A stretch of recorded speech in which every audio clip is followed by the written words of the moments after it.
Pej's Recovery. Welcome to Pej's Recovery Corner.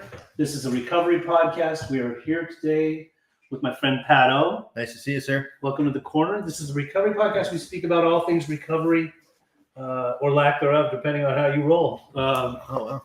Pat, so usually the way this thing works is that we delve deep into your past. We see where you were born, where you were raised, what your upbringing was like, get into the other nitty-gritty stuff, and then talk about the recovery. So who's Pat O? This could be good. Yeah. This could be bad.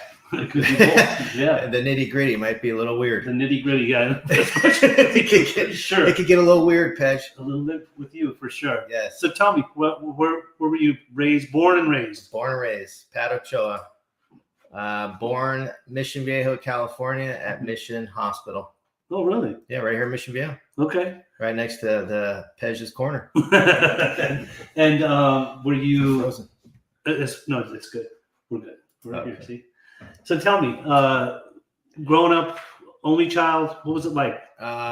Growing up, only child. Mom was an alcoholic. Okay. So mom got pregnant in a blackout. Mm-hmm. My mom didn't even know she had a master's degree until years after she got sober. That's how bad of an alcoholic she was. So she was actually going to school under the influence the whole time and performing? Yes. A spiritual mentor of hers told her, you should go back and make amends to San Diego State. So she went back to San Diego State years after she got sober. Mm-hmm. And she found out she had a master's degree in journalism. Wow. Yeah. So mom was an alcoholic, which meant she got pregnant in a blackout. So never knew who my father was. Growing up as an only child, I didn't know that it was any different. Mm-hmm. Right. I think as only children, we think a lot. You know, I've always been a thinker. Mm-hmm. You know, I've always had to entertain myself. You know, it was lonely. I didn't know that it was any different, but looking back in my life, it was lonely. Mm. So, and we'll get more into talking about your mom because obviously, I knew her and she's in the recovery world, very well known. You know, I don't usually like to say iconic, but for a lady like her, I think she deserves to be. She was a very powerful lady that helped a lot of people. Mm. And so I know that growing up, obviously you were in Mission Viejo, but she went to San Diego State while pregnant or while she already had you? So my mom, I don't know. No, because my mom. That's before. Yeah, because my mom got sober when I was 11 months old. Uh-huh. So 9 months and pregnant, right? So no, she was already here in Santa Ana. She worked for a local newspaper company. Well, that's what she did before? Yeah. Really? Yeah. What a trip. I didn't know about that. Yeah. So in some of her stories, she talks about the reporting. There's so many versions of her story that I would hear, but I think I did hear that now that you mention it. Yeah. So, and then later on, she went to go work for a place called Touchstones. Yeah, she worked for Touchstone's adolescent program, which is in Orange County. Which was in Orange. Well, was. It's not there anymore. No longer exists. But it was there for a long time. 25, 26 years. Right. But she worked at Genesis at South Coast Medical Center. She Mm-hmm. worked at an outpatient center in San Juan when I was a kid. That was my first job, was in San Juan as the paper boy, and I'd ride my bike around her work and zing the papers to the mobile homes and the old people. It's kind of fun. Right. Only child kind of stuff, you know. And obviously you were exposed to the recovery world because of mom already being very involved. Right. You were in meetings and things like that. Yeah. So as an only child, like when did you first, did you feel inadequate? Did you feel different? Yeah, I felt different my whole life. It felt like different my whole life. Didn't really connect on team sports. Mm-hmm. Always felt like the odd man out.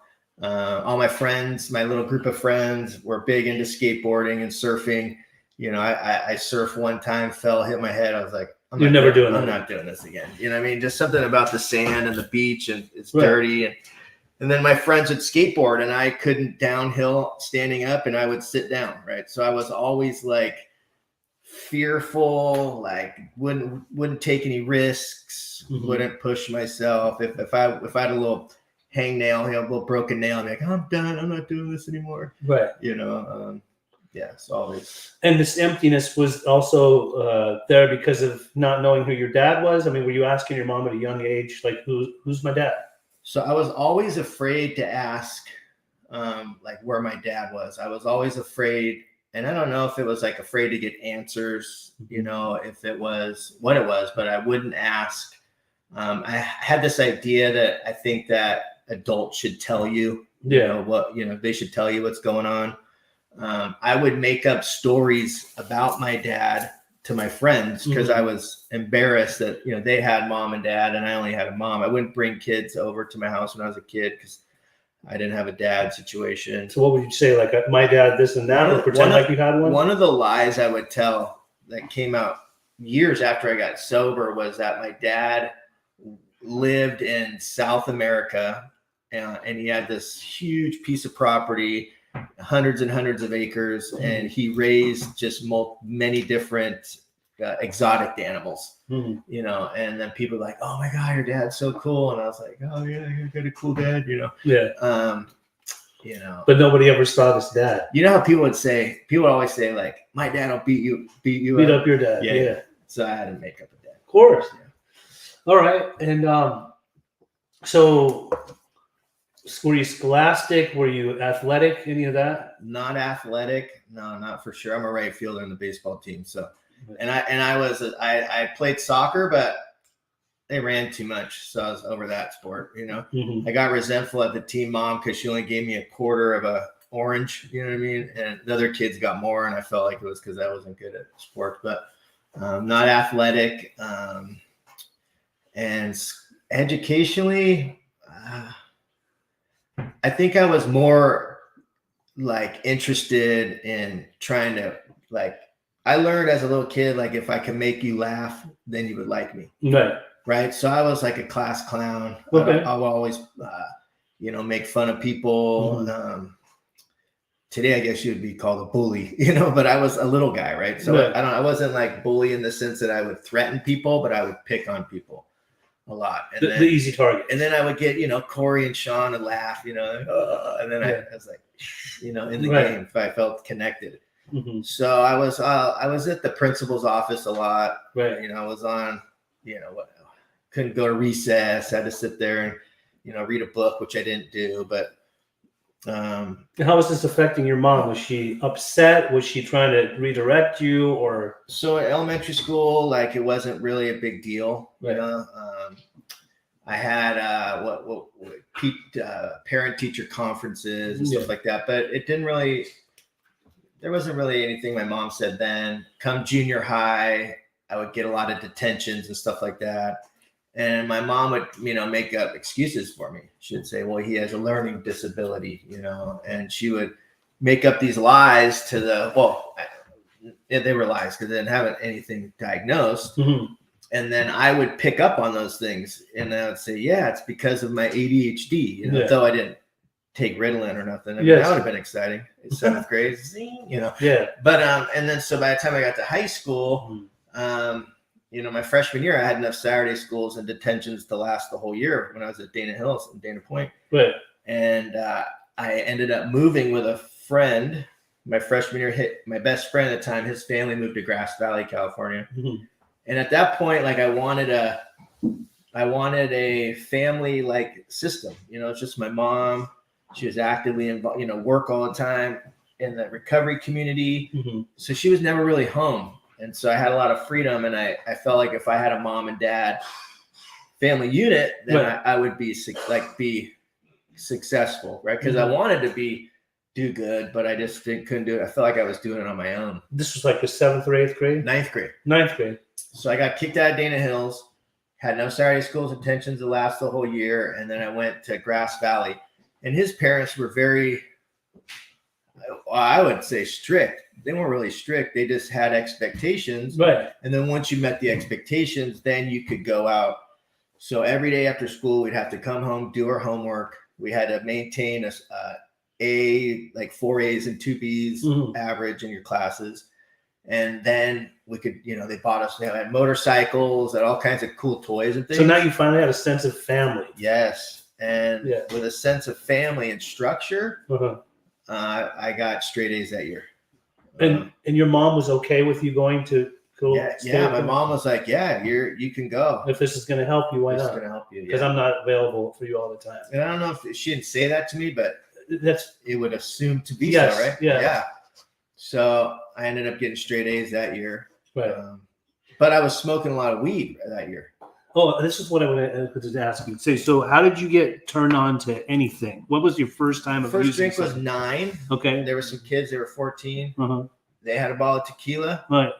And I was like, I wanted some friends. Right. It's like, if I drink that tequila, then Tequila's no soft drink. That's disgusting. Being that young? No, it's being 50. It's gross. Yeah, right. So I was gross. I spit it out, and then Right in front of them? Right in front of them. And then I was like, I had that fear, just like, Did they laugh you're an at you? idiot. I don't know if they laughed, but I knew that they laughed at me. Yeah. You know what I mean? If they weren't laughing on the outside, they were laughing on the inside. This idiot. Yeah. So. Humiliating. So then I drank it again, only because I was, and I held it down that day, and I didn't get drunk. But like, what happened in it for me was like, those kids were all about me. Right. You know what I mean? They high five, and I was like, I never felt that before from anyone. You're finally a part of. Yeah. Right. But 11, I smoked my first hit of weed, and that was like where I really, really was like, dude, this is where it's at. Were you scared when you did that? Did it go down the wrong way, down the wrong pipe? Or I was like that? I was scared. I was scared, but I want to be accepted. you know? And once you did it, Once I did it, a lot of people say I didn't get high the first time. I was high. So I was like laughing and just. when that shit burns the back of your throat, you're gonna get high. Dude, I coughed. Yeah. There was nothing bad about it. You know what I mean? But the kid that gave it to us, he did mushrooms. So immediately, right, I was like, if you do mushrooms, you're bad. Right. You know what I'm saying? That's the thought you had. Weed's cool, but mushrooms, that guy's bad, right? Because he does mushrooms. So how long after did it take until you started doing mushrooms? Or Or did you do anything heavier? I didn't do mushrooms until I was in high school. Okay. Yeah. So the weed became a daily thing? At Weed 11? became as often as somebody had it around me. All right. And I wasn't no longer scared of it. Right. Right. I was like, yeah, where's that at? And then I went to my mom when I was a kid. I was go to the YMCA. Right. I go to summer camp for the week. I would do the after school, like the summer program here at Laguna Niguel, Right. at the YMCA over there. And then at 14, I became a counselor in training. Mm-hmm. So I would work with a counselor. I was 14. They were like 19, 20. Right. And they would have parties. And so they would invite me over to their parties. Nice. And then they would give me free booze, man. And I got a nickname Puck because I passed out and threw up. I was all green, and they put this sign and took a Polaroid picture of Puck, But like, I didn't care. I mean, they were like all about it. They were like, fuck, yes. So it's interesting. Like I've heard your story so many times in that one community. Yeah. Which I don't really like to name it unless you name it. I'm not naming it. Okay, good. But when I hear this version, like it's more detailed. Yeah. Yeah. Ask away. Okay. So then now you're partying with these counselors. Yeah. People that are already underage, and then you're super underage. Yeah. But what's happening is they party on Friday and Saturday, right? Mm-hmm. But I'm like already after I got drunk with those guys, I'm like, when are we doing this? And I would like already start manipulating everyone, right? Like, I mean, we got to the point where I manipulated them to drink at a YMCA overnighter where we were watching kids, and we snuck out, got bottles, and we went to the van, and it was in San Diego, and we were drinking, and we got annihilated drunk. Right. And the director was like, caught us. And now you're in trouble. I wasn't in trouble. They were because they were older. Yeah, they were the responsible ones.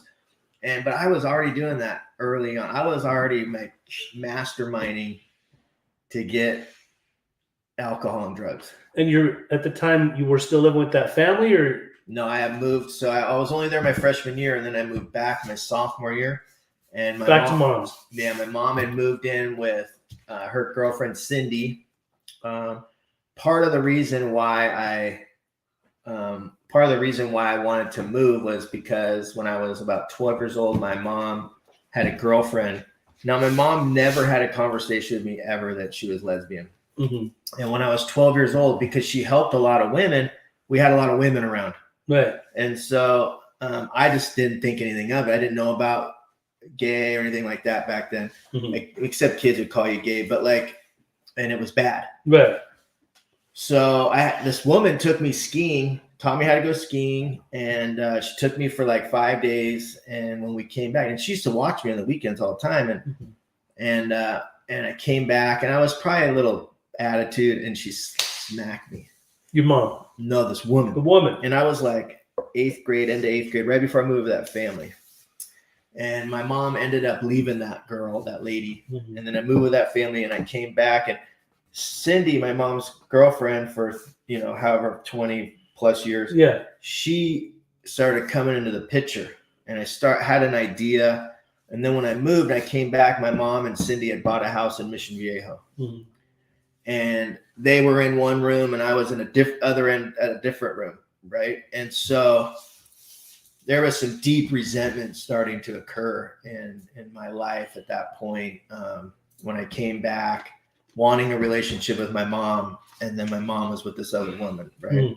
And I was a sophomore in high school, and it just was all bad, man. It was like the loneliness, the sense of connection with my peers and the people around me was so important. And then this deep resentment, it was like I just threw the middle fingers up. And I ended up like having a knife going down the hall at Cindy, and it was lots of anger.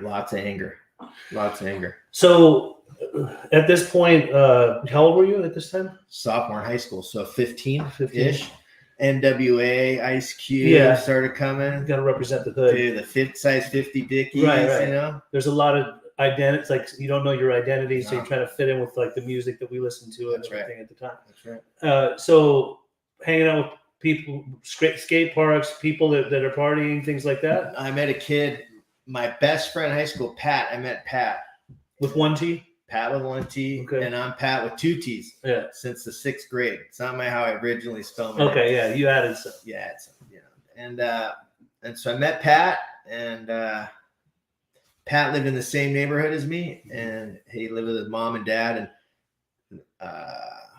and so. Was it good times back then? Oh, fuck, the best times of my life. I mean, you're a Southern California kid, you know. It was the life. It was the 90s culture, end of 80s, 90s culture. Right. Chicano, hip hop, skating. Right. It was. I was over in Costa Mesa cruising that time. It was good Bristol. Yep. Lowrider cars, lowrider trucks. Hydraulics. Bed dancing trucks. Women systems. Those were good times. Best times of my life. Really good times. Yeah. Well, I wouldn't say the best, because then a few years later, the rave scene came. But it was good. It was innocent fun. Yes. It was. It was. I don't want to say the best, but it was innocent fun. Right. I remember all the truck clubs and the bike clubs and all the stuff that they had. Yeah, there was nothing. We were doing what was normal. Sure. At least the people I was hanging out with. Same. Yeah. I remember those times. Yeah. So then there's turmoil within the house. Your relationship with your mom is somewhat tumultuous. I wouldn't say tumultuous. It was just we never talked. Oh, you weren't even arguing or fighting? I would have attitude. What I've come to learn after making amends with Cindy and having a relationship with her, I would start to have attitude towards my mom.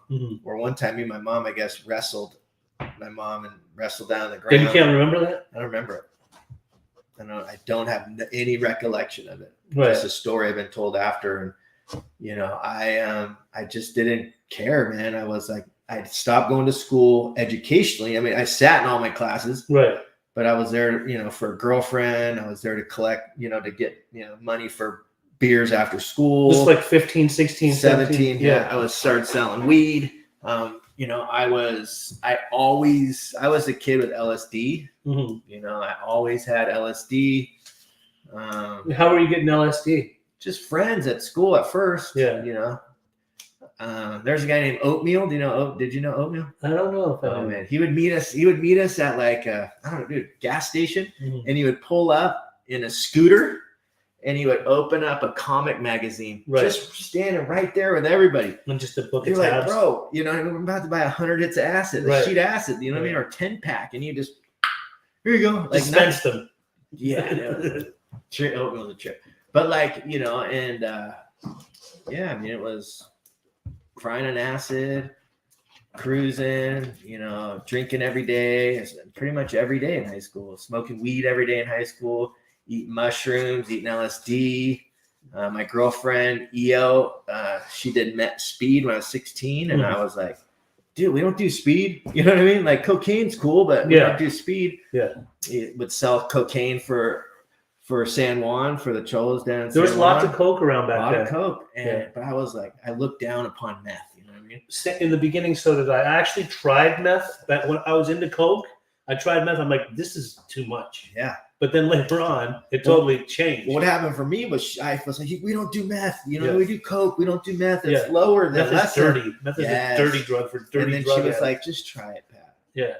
And gave me a line. I was like, what's that gonna do? Right. So I was like, burned so bad, and we talked for like 24 hours, and I was like, let's do this again. You know, I mean, that fast. The addiction just instantaneous. Bingo, you know, I could stay up, and then that's where I start. You know, when I found the rave scene. You know, my mom kicked me out at 17. At 17, did you finish high school on time? Then finished high school, ended up getting a GED when I was 21 later. Okay, so she kicked you out. Why? Well, I thought she kicked me out. Right.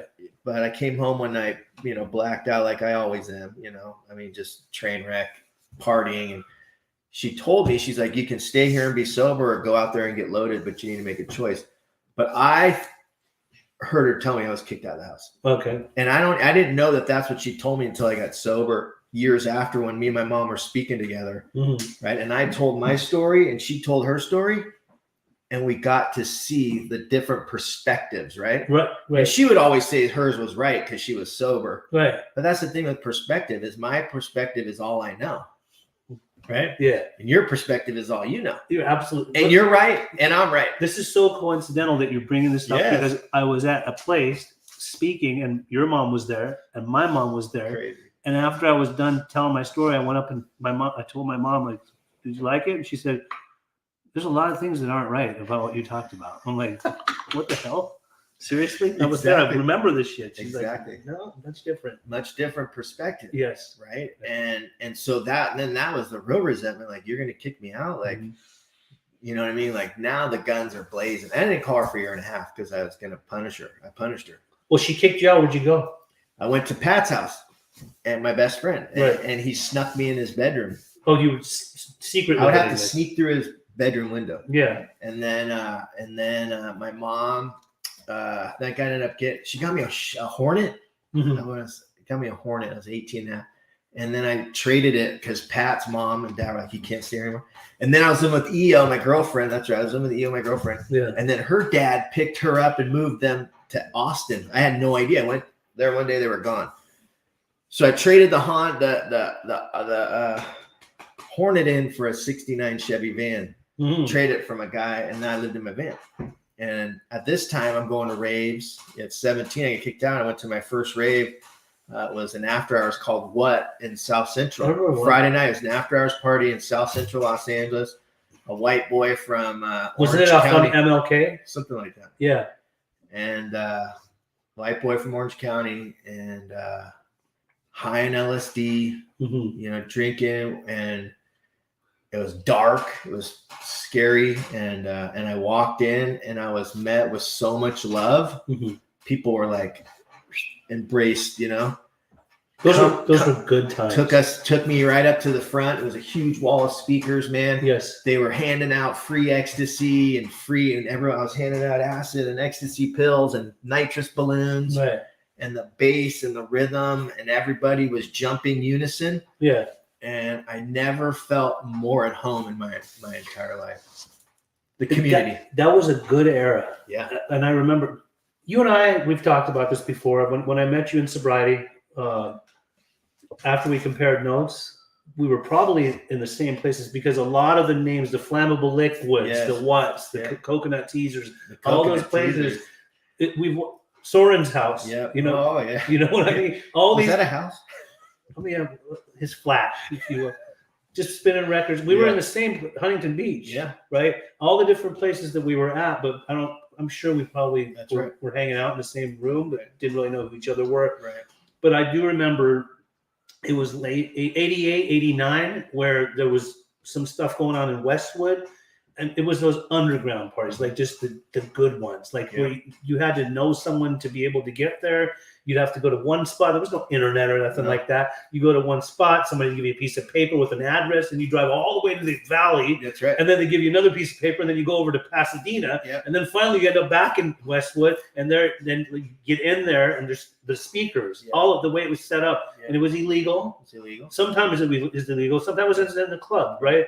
But I remember that feeling like where there was just this togetherness. Mm-hmm.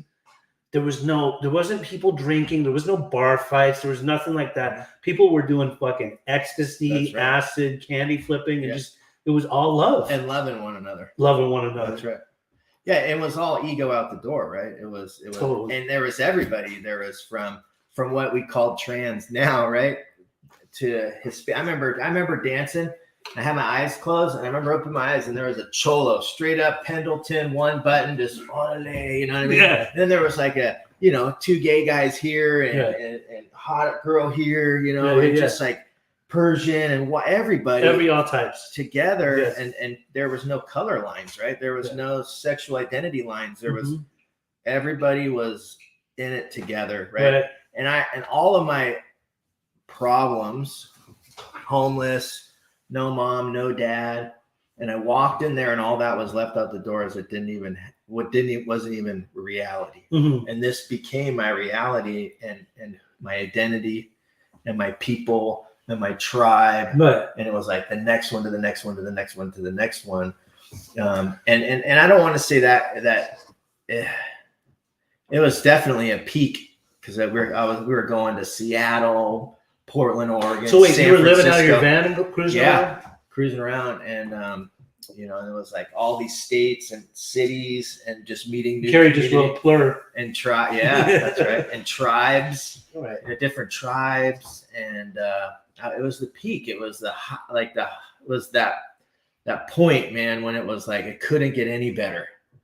I couldn't get any higher, and I couldn't get any more connected, and I couldn't get right. And then the next morning, it started to feel the depression.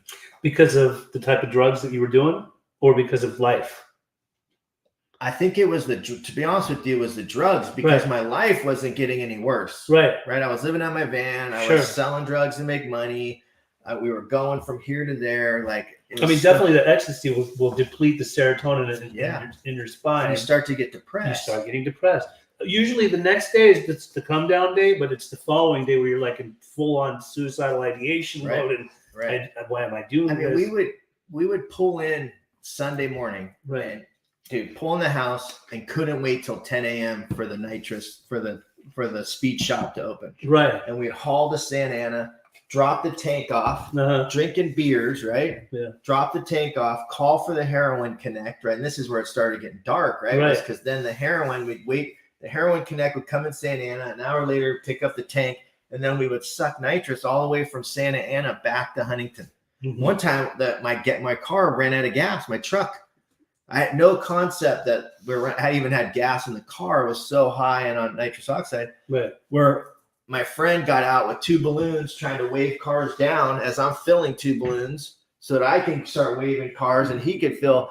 You know what I mean? It was like crazy. And obviously by this time, there was no discrimination of what kind of drugs you were going to do. You'd do anything.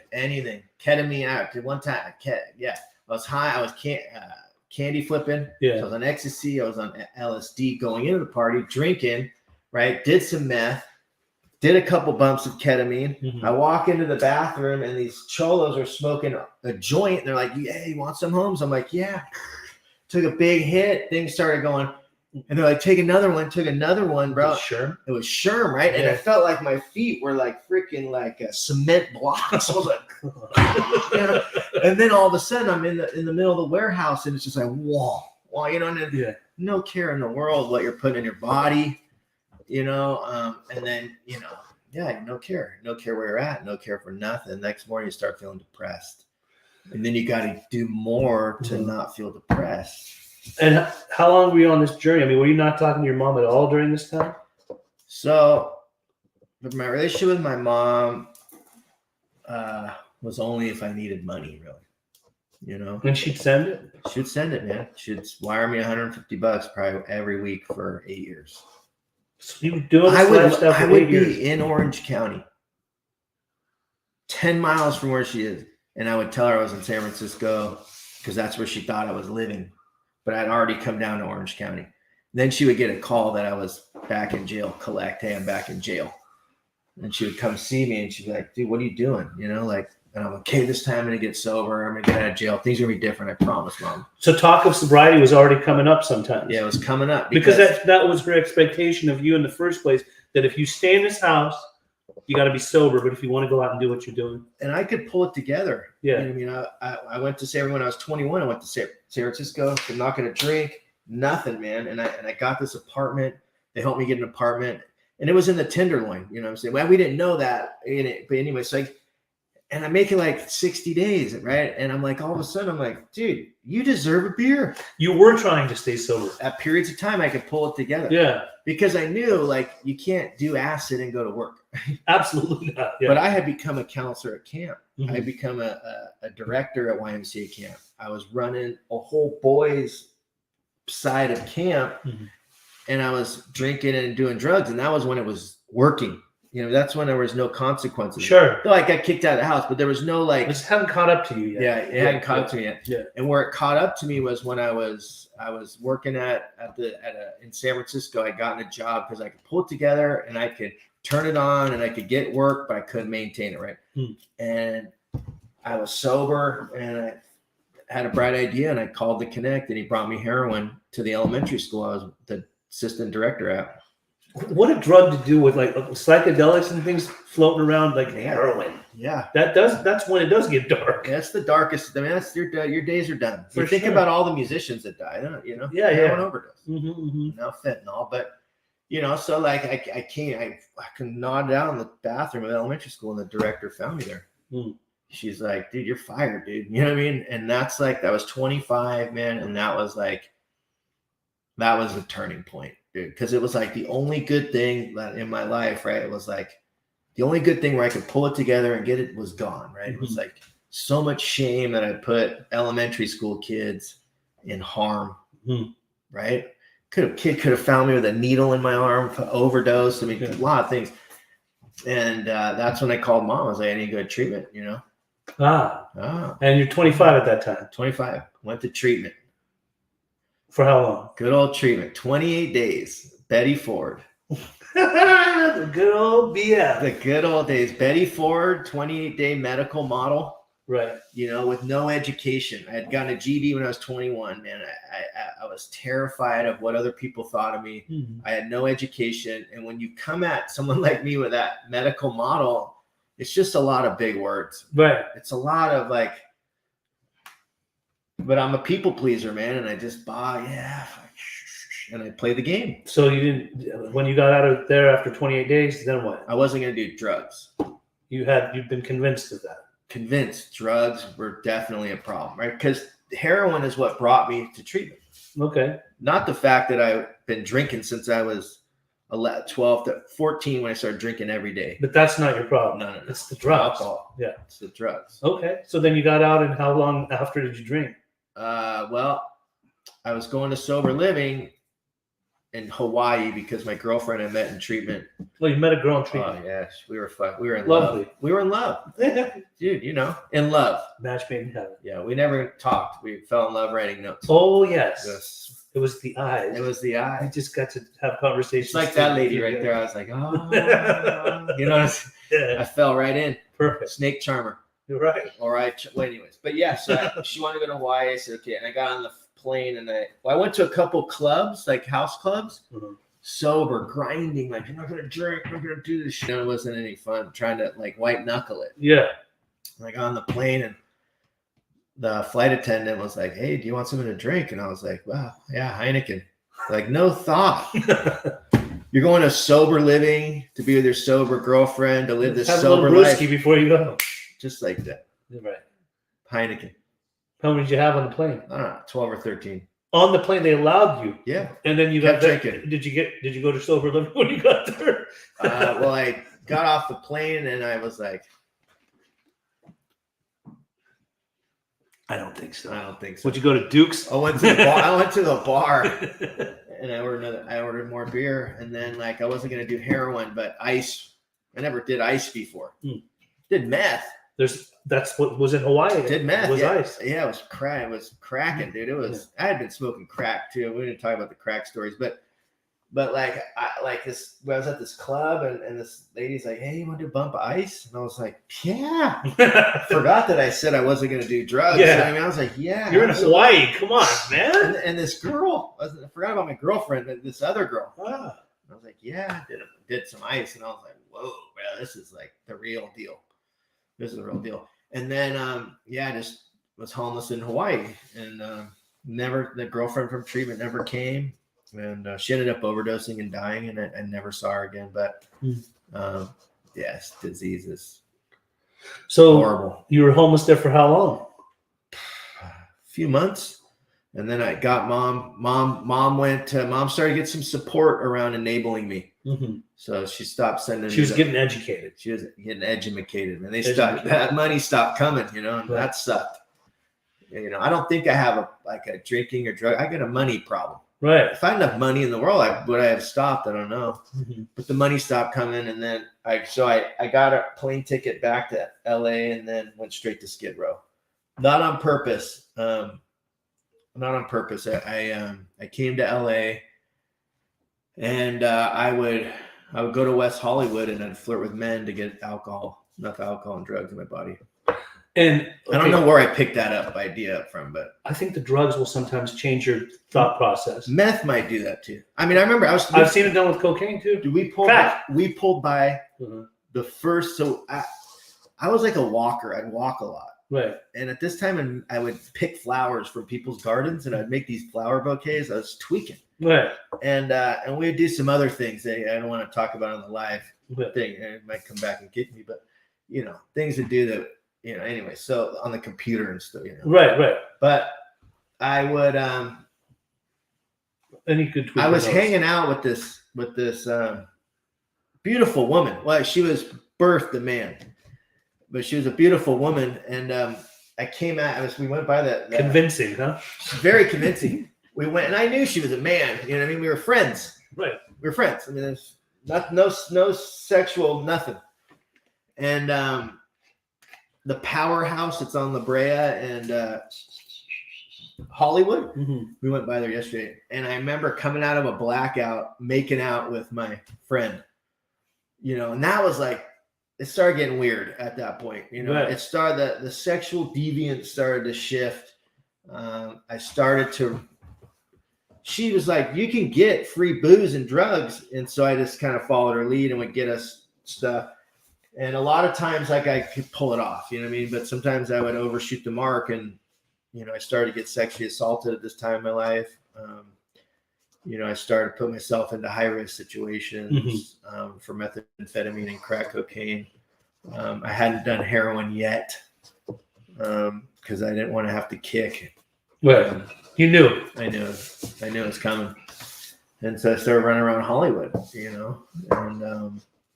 and then ended up in Skid Row. It just gradually moved its way to Skid Row. I needed to get needles. Yeah. And somebody told me that if I could go down there, downtown, you can get needles. And so I got on the bus and I went downtown to get needles. And sure enough, homeless dude had a box and sold me some needles.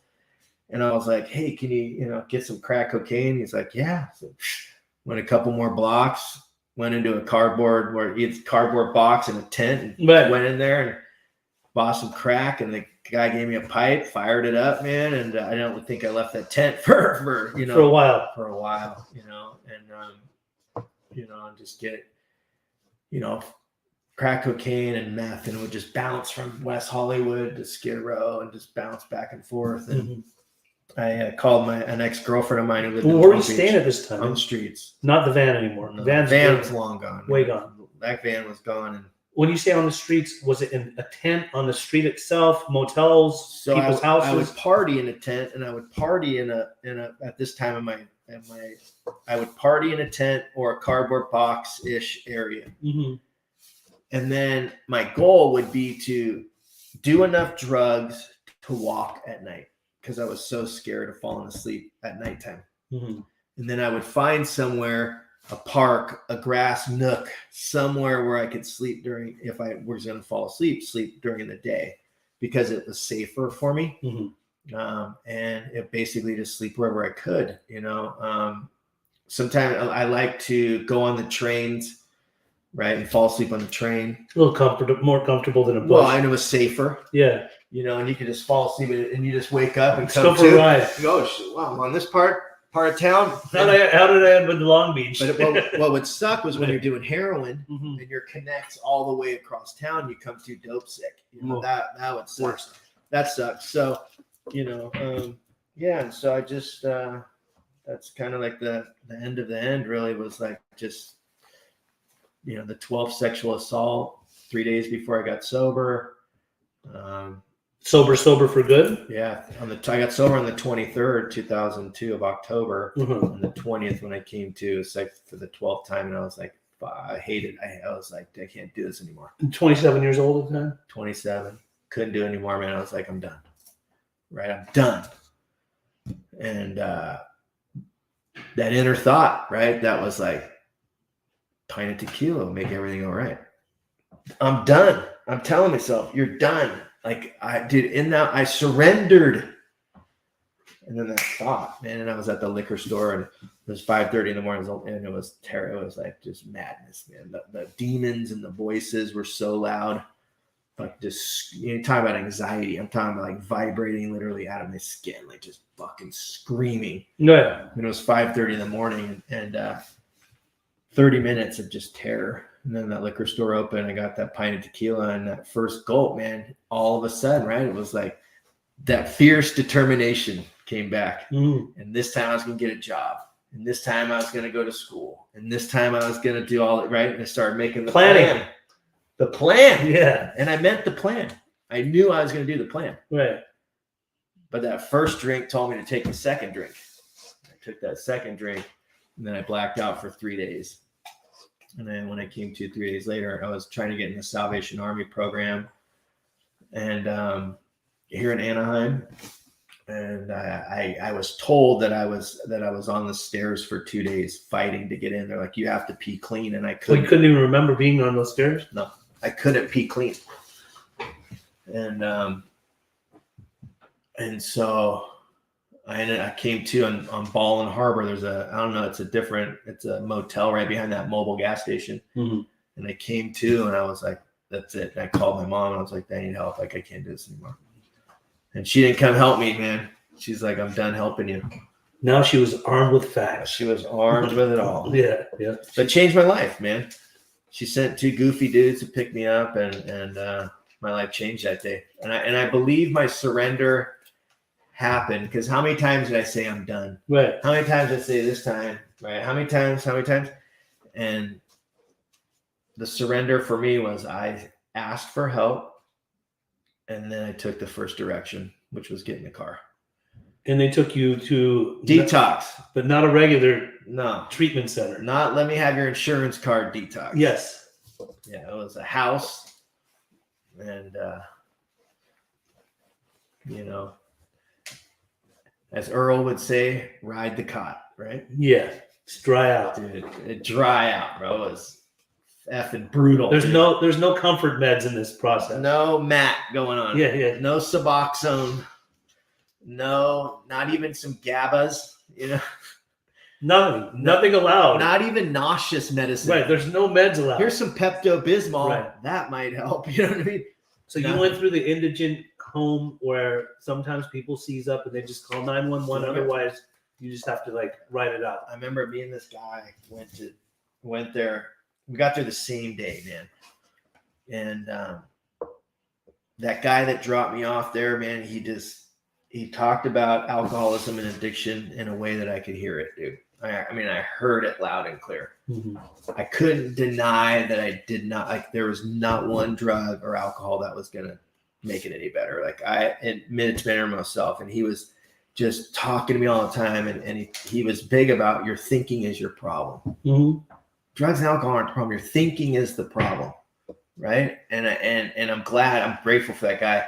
But I was sitting there that day one with that guy that I came in with on the couch. And I was just like, fucking, dude, cold. And just like, I wanted to die, bro. I wanted to die. Like, I wanted to die. And this guy sitting next to me went into a seizure. He went down the ground, just doing the thing. And I was like, I was frozen, man. I couldn't like help the guy. And they kind of just pushed off some chairs and let him just finish his deal, ride it out. And he died. He died, man. Day one, he died right there, bro. And the paramedics came and I was like, and I believe was a spiritual experience, right? I literally watched a man die of alcoholism and addiction. And I was like, that could be me. That's a fucking wake-up call. That could be me. Like, it wasn't like, hey, bro, we had that guy die. You know what I mean? Oh, hey, John. No, it's right in front of you. Yeah, right in front of me. And it wasn't an overdose death. It was a guy who was trying to get sober. Yes. Right? Like, I know you can die of fentanyl, right? You put drugs in your body, you're going to die. But I didn't know you could die detoxing. Right. I thought you detox, you're good. Right. And he was just a straight boozer.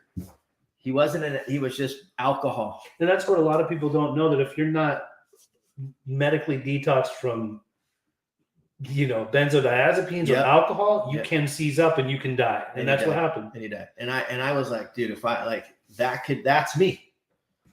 That's me, and it was a huge thing in my life, in a surrender for me, where I was like, man, I can't do this anymore. Like, so do you think that's the point where you made that decision that, no, I'm just going forward, I'm not going backwards anymore? No, my decision was right after that, because I hadn't showered in 6 months. Like, I was just dirty. Nah, bro. I would go into a store and take my socks off, and put new socks on just because and I leave the old ones there, or boxers, steal shit, put new drawers on. Mm-hmm. But like, was the guy that took me there told me I had to take a shower, and I was like, how did he know? You know what I mean? Like, I was like, delete. Like, I thought that someone else peed the cushion, not the fact that I probably pissed my pants. Yeah.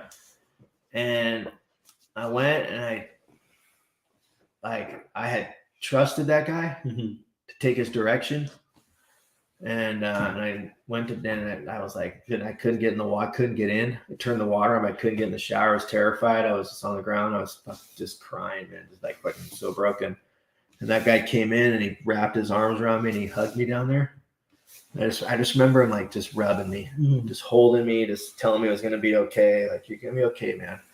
Like, you don't have to live this way again if you don't want. Like, you're gonna be okay. You're gonna get through this, right? Just talking to me. Mm-hmm.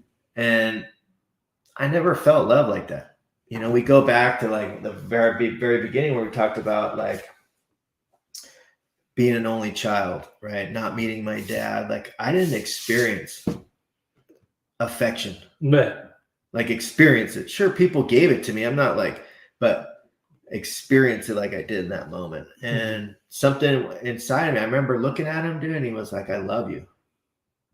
And I believed him, though I didn't feel lovable, right? That push-pull thing, I believed him, and I believe that he was there to help me for fun and for free. Wasn't making any money.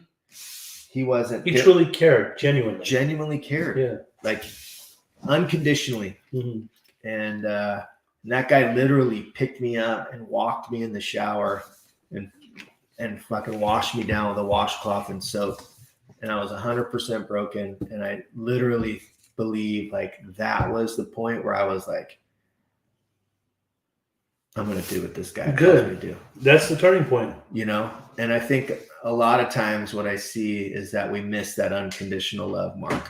We miss that point that we're broken, and even at 19 years sober, right? There's still some brokenness in me. Mm-hmm.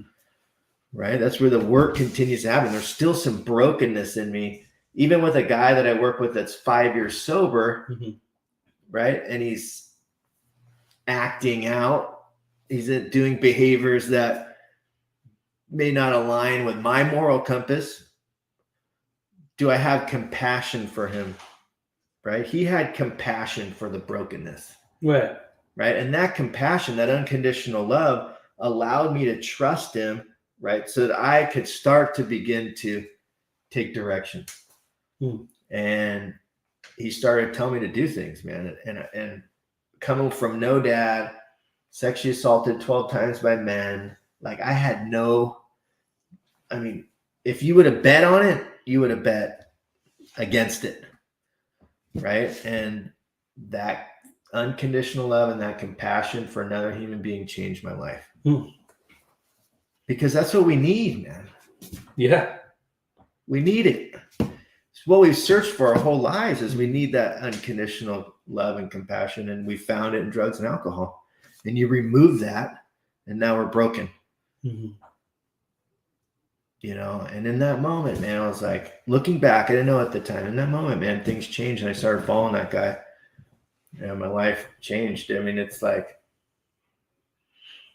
I don't know, man, to go from there to being a father to a kid that I love more than life, dude. Like, how did that happen? When did you have the kid? I didn't have him. Well, when did you and the person you had the kid with, how long were you sober? I can't take credit. Lindy would be mad at me if I took credit for that. But I'm 19. I must have been 4 years sober. Yeah. And that's probably around the time I met you. Both of us were really active. Like we were helping a lot of people. You know, we were. I mean, I don't know if you can hear from my story right at this point. Is I have commitment issues. I have relationship issues, right? Like, you know, I have a malady, man, that I'm maladjusted to life, right? Like I think that if I get in a relationship, everything's going to be all right. And I get in a relationship and it works for a period of time, but it doesn't make it all right. I still have the brokenness, you know? And so we were in love, like it was all good. And, but my brokenness, I thought that if I had this new toy, I would feel okay. Right. And so I started cheating on her and holding a secret. And in all of the cheating on her, she got pregnant. And now like I hate myself, right? Because I can't, like, what am I going to do? Now I have this kid come in this world. And am I going to give him the same life that I had with no father? And now I'm going to give him the same life with a broken home. And and so basically like the girl that I cheated on her with was her best friend. And she went back and made amends to her to let her know that she did that. Yeah. And so, so like she was pregnant, she was pregnant and I made amends. I talked to, my mentors and I made it right. And I was like, I'm willing to do whatever it is, and so we went to therapy every week. You and her? Yeah. Pregnant. And then she had the kid. And then we went for 6 months, with the kid. It was like Jerry Springer, dude. But like, and I wanted to make it right, dude. Like I really wanted to make it right for my family. Like, it wasn't that, the whole relationship ended because of my behavior. It's plain and simple, Now So I was 4 years sober. 4 years sober. It was around the time I met you. I remember when you first had your kid. The way I met you, you were welcoming. I met you in recovery circles. I remember you'd always wear a hoodie. Still do. And you just seemed very connected to the recovery community. You were a person that came up and introduced yourself. Like I said, after we got to know each other, we were, you know, I'm a few years older, but we were definitely had similar pasts. And I would see the way that you were of service to people, which was even with all the stuff that you're saying, the imperfections that were going on personally, which we all, I mean, people don't just come get sober and be like walking saints, right? Right. You know, we both know each other's history, but a lot of shit happens. But regardless of the fact, you always reach out to the new guy, always, or girl, and you have a way about doing that. So what was really cool during that time, a couple years later, when I was actually going to school and stuff, we had the privilege of working together in an adolescent facility with troubled young individuals, kids. I'm talking like mini us's. Yes. Like, but we also got to watch miracles in that time because there was definitely the troubled kids that never got better and probably went on to do other drugs. Then there was kids that were like 15, 16 that stayed sober through that process, and they're still sober to this day. There's a handful of them, a good amount of them, which to me shows me that people can get sober at a very young age and go on to live these beautiful lives. Right. With that said, obviously it's been really cool to watch the type of father that you've become for your kid, because as you often say, and it's evident, we're not just from seeing it on Facebook, but seeing you interacting with your kid, it's like your best friend. And how was it like trying to be a dad for him when you never even had a dad?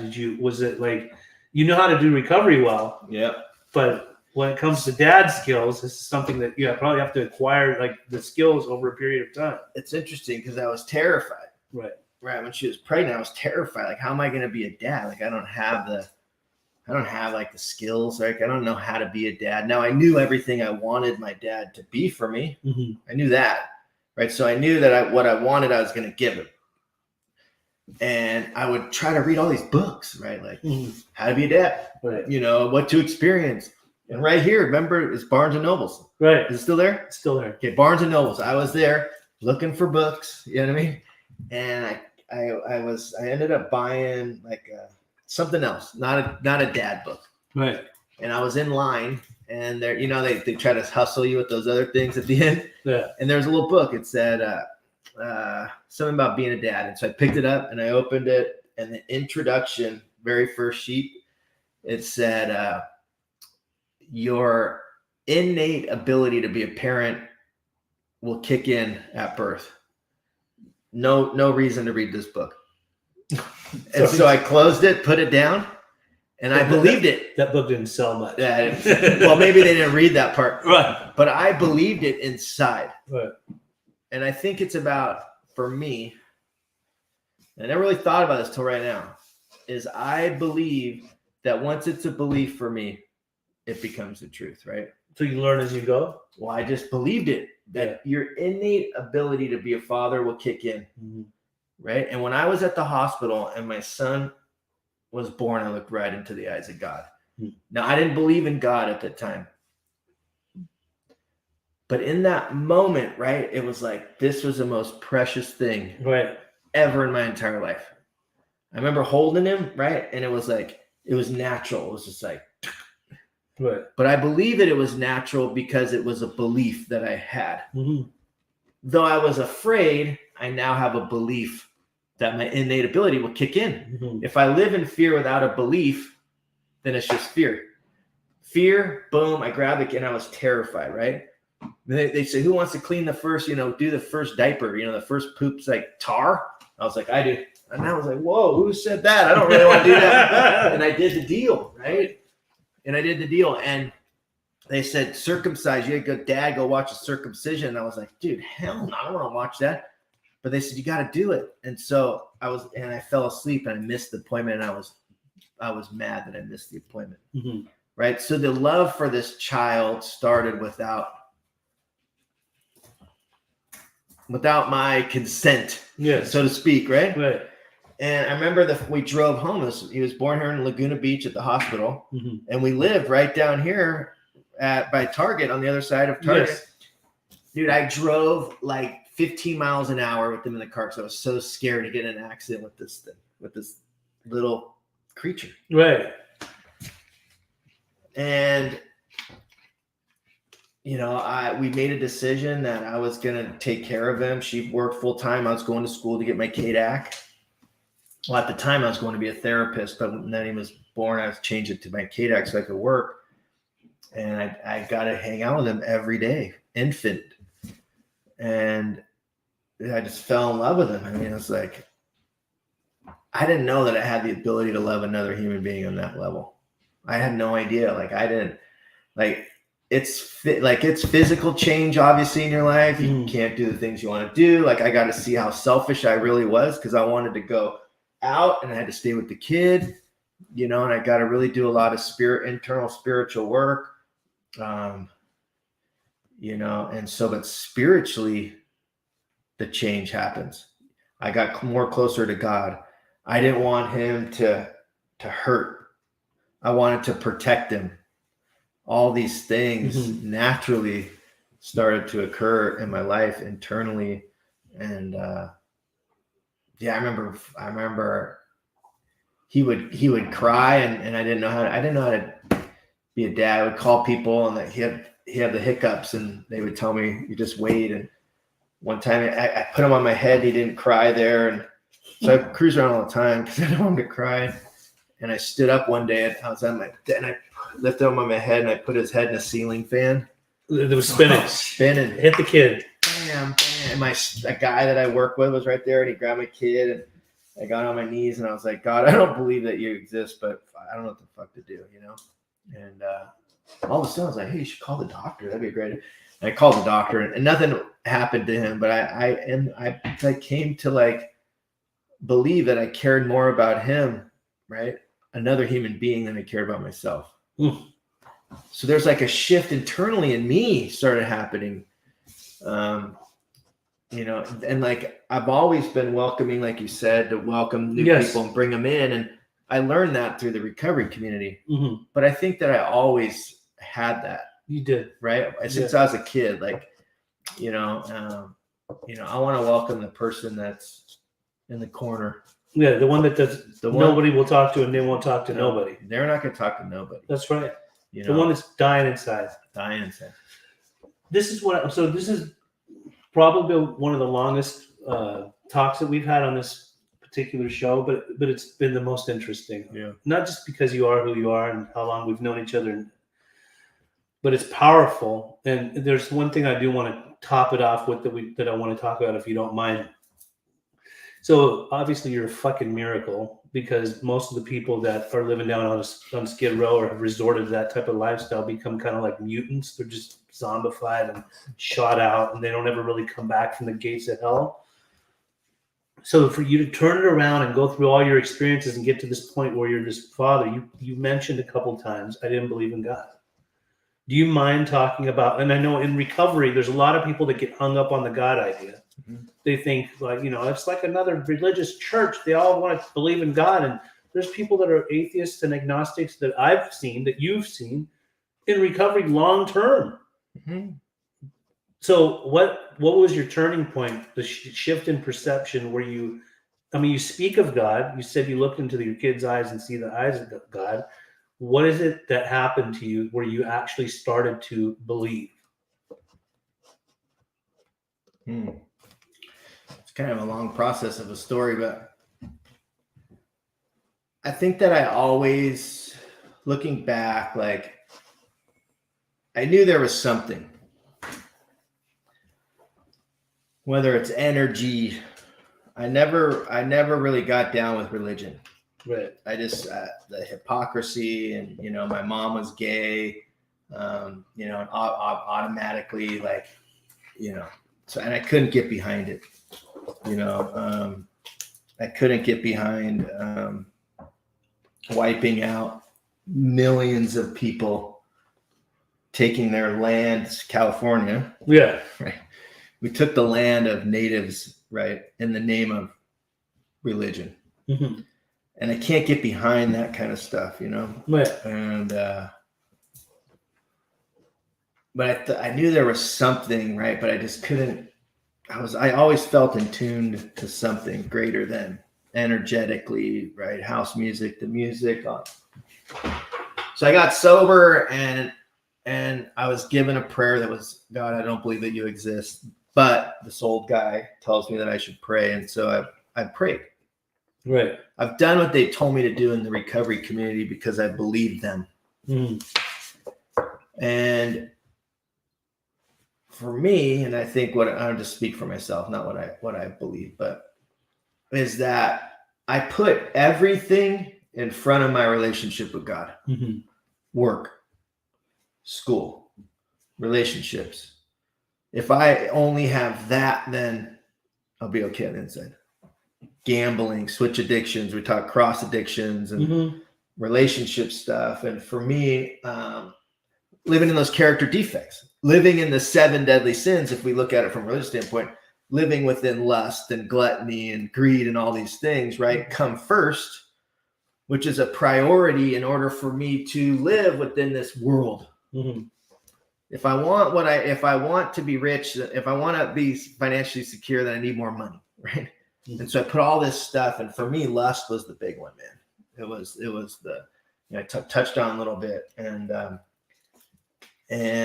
so I would relationship, and I'd want a relationship, but I wasn't faithful because the shiny toy wears off, and I'm afraid to connect with you, right? I want you to love me so bad, but I push you away. So people love me deeply, and I couldn't let them love me, and I was off because I'm afraid to let you love me. So then I'm off. But I don't want to let you go because I love you and I want you, but I'm off, right? And so this doesn't look like the behavior is cheating on people. And I'm lost in these old ideas. My mom being very powerful in the recovery community. I always lived in my mom's shadow. I always wanted that from my mom, so I always wanted it. But women have always had power, like, over my desires and who I was. Like, I needed a woman's validation in order for me to live life. Right. And that came from my mom, though I did not know I was living in that. I had this idea that if I had a dad, I know how to treat a woman. I wouldn't have to act out like this. And something that really an idea that I had was that if you guys in recovery community, like, what you thought of me had more power than anything else. So if I helped more people, if I was more active, if I was more of service, if I answered all your calls, you knew that you could count on me. Yeah. Right. That had power. Right. So that was really ultimately my higher power.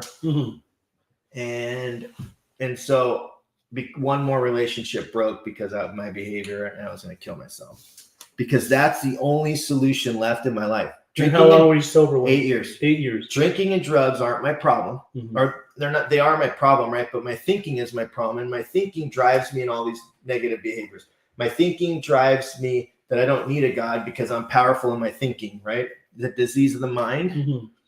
And so I'm going to kill myself. I'm driving right here, dude, right here, Aliso Viejo. And I'm like, if I get 100 miles an hour, I'm going to barrel my car in oncoming traffic. And Pacific Park and Aliso Viejo is the intersection. And there's enough cars coming this way, and I'm going to barrel my car in oncoming traffic. And I heard a voice in my backseat. I know it was God said to me, you need to call that guy. This guy he had like 30 something years sober.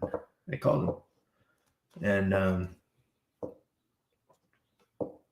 the surrender was, he said, meet me at Denny's off Alicia. And I took his direction and I followed him. And I'm a believer that the surrender is when I take the first direction, right? And my life changed, right? Like I went through a process where I had to let go of my prejudices. I can always fight you and tell you why God wasn't real. But if you said, Pat, what do you believe? I couldn't tell you. Because I was that little kid that couldn't make decisions for himself. Yeah. I needed your direction, and then I can blame you because it didn't work. Exactly. And so I identified God in my own life. I looked at God, right? God was masculine in my life, right? I feared God. God was like the guy in the sky with the robe and the staff. Yeah, you little bastard. I'm testing all of you guys. You know, it wasn't like that. And I had to, for me, God had masculine qualities and God also had feminine qualities. And I had to be honest with myself to look at those feminine qualities. Right. Deep down, every man, woman, child is a fundamental idea of God, right? Which means God's within me, which means I had to look at my own feminine qualities within myself. Right. And I had to be okay with that kind of stuff. And I identified a God in my life. And then I had to look at the things that were blocking me from God, which was that one thing, man, of what you guys, I had to let go of my dependency on what you guys thought of me in the recovery community. And I said a prayer. I said, God, please take away this thing that stands in the way of me having a better relationship with you. And for like 3 months, man, I would sit up at night, man, and I would just like fucking cuss out God. Like I couldn't let it go. And I was in so much internal pain. I was in so much internal pain that I was suicidal, man. I was going to kill myself from 8.5 to 10 years sober. I was in so much internal pain. I was like, fuck it. Like, dude, if I have to believe in God in order to not feel this pain, then I'm letting it go. I don't give two fucking shits what you guys think of me anymore. You know, and in the last analysis, right, which was in that last analysis, there was no more analyzing. Right. That's where God is found. And in that dark place, man, in my apartment right here in Laguna Niguel, man, I came to believe in God. And then I made the decision to fucking have a relationship with that power source. And, but I really think where the amends process of cleaning up, when I'm free of the resentment, I'm free of the fear, and I make the last amends, right? And I have no more shame, no more guilt, no more resentment. I step into the world of spirit, you know, and it's a responsibility today on a daily basis to live within the spirit within me. You know what I mean? It's a responsibility I have, you know, because it's here that I feel it. It's here that I feel happiness. It's here I feel sad. It's here where I feel lonely. It's here where I feel fear. It's here where I feel joy. And it's about having that relationship with God within, you know, and my life is phenomenal. Love it. My kid said to me yesterday, he said, Dad, I love you. He said, he goes to his mom's and he said, I'll see you soon, you know, and just something inside of me, man, just like, I miss him, you know, and it's cool, man. It's, I learned how to have relationships from you guys, you know, I've learned how to push you away and let you back in. Right. I've learned to, and know that it's my thing, you know, it's my fear, right, that does that. And to be okay with my fear, right, that doesn't dictate that I'm a bad person, just says that I'm afraid, you know,